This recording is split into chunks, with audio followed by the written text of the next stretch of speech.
There are so many historical myths, it's not even funny. It's just annoying.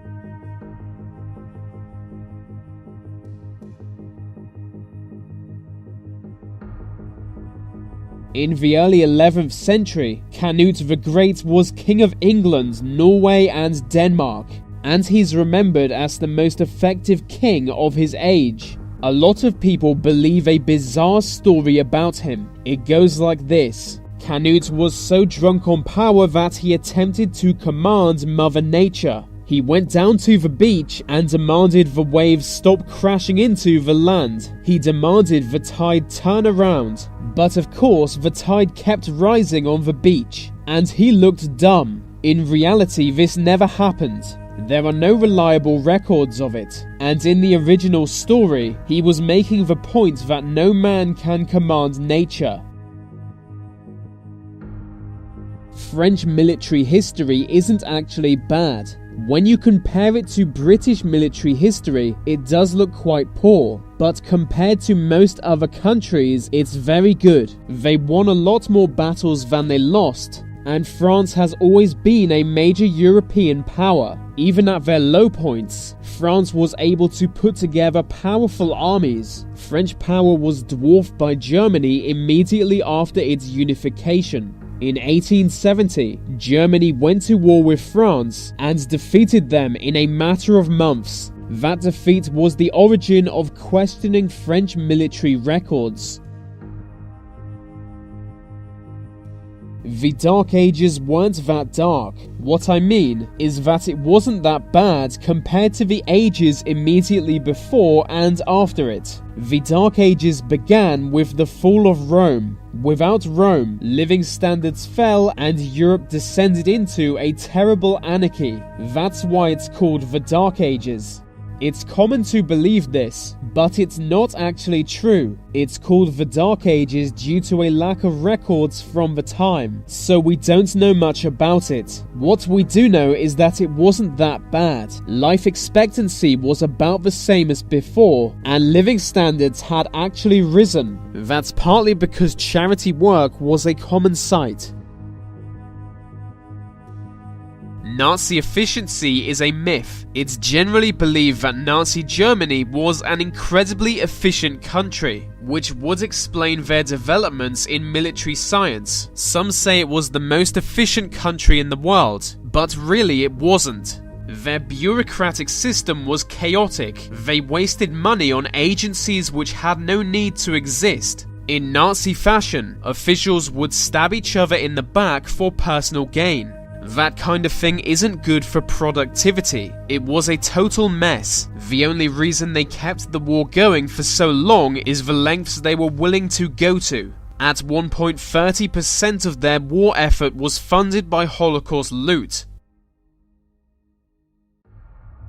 Almost everything you know about the birth of Jesus is a myth, or at least, there is no actual evidence to support it. First of all, he wasn't born on December 25th. It's thought he was born in autumn, and early documents don't mention December 25th at all. That date was chosen by the Romans. Christmas was to replace a pagan festival of the same date. There is no real evidence to support these next few beliefs either. He was born in a stable. His parents spoke to an innkeeper. He was born in Bethlehem. Viking warriors are usually depicted with horns on either side of their helmets, but that's just a mad myth. It turns out the Vikings wore some pretty normal armor.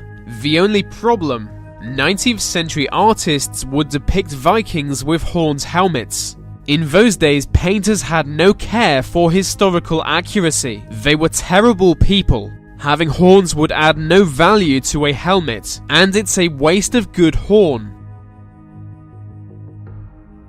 Most Native Americans were not victims of genocide. A lot of natives were killed by European settlers. No one is denying that. But it was a low number compared to their greater population. It's thought there were 50 million natives before colonization. 90% were killed by diseases brought by settlers, to which they had no natural resistance. Of the remaining 5 million, many died in conflict with Europeans, but a lot of them interbred with white people. The average white American has some native blood today. Just for comparison, 90% of Native Americans died from plague, under 60% of Europeans died from the Black Death.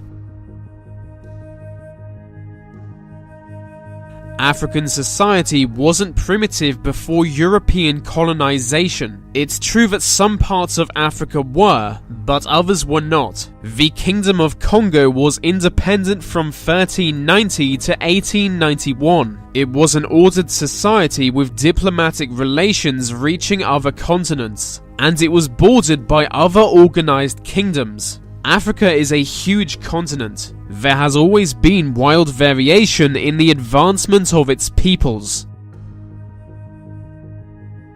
The Great War wasn't the bloodiest until that point. People think the First World War was bigger than any war before it. It was so big it was called the War to End All Wars. But there was a much more bloody war several decades earlier. Between 1850 and 1864, China was in civil war. A rebel group carved out their own kingdom within China. The Chinese government eventually defeated them, but it took a lot. 17 million died in the First World War. An estimated 20 to 30 million died in the Chinese Civil War. Some estimate up to 100 million died. Number 1 is the Holocaust. Now that's a joke. It's not the Holocaust. It's the idea that history is written by the winner. There are many examples of history being written by the losing side. An example is the Vietnam War. The narrative is dominated by American sources even today. In the 4th century BC, Athens lost their war to Sparta, but all reliable records of it come from their side. When Rome was ransacked by barbarians, I think we can guess which side wrote about it.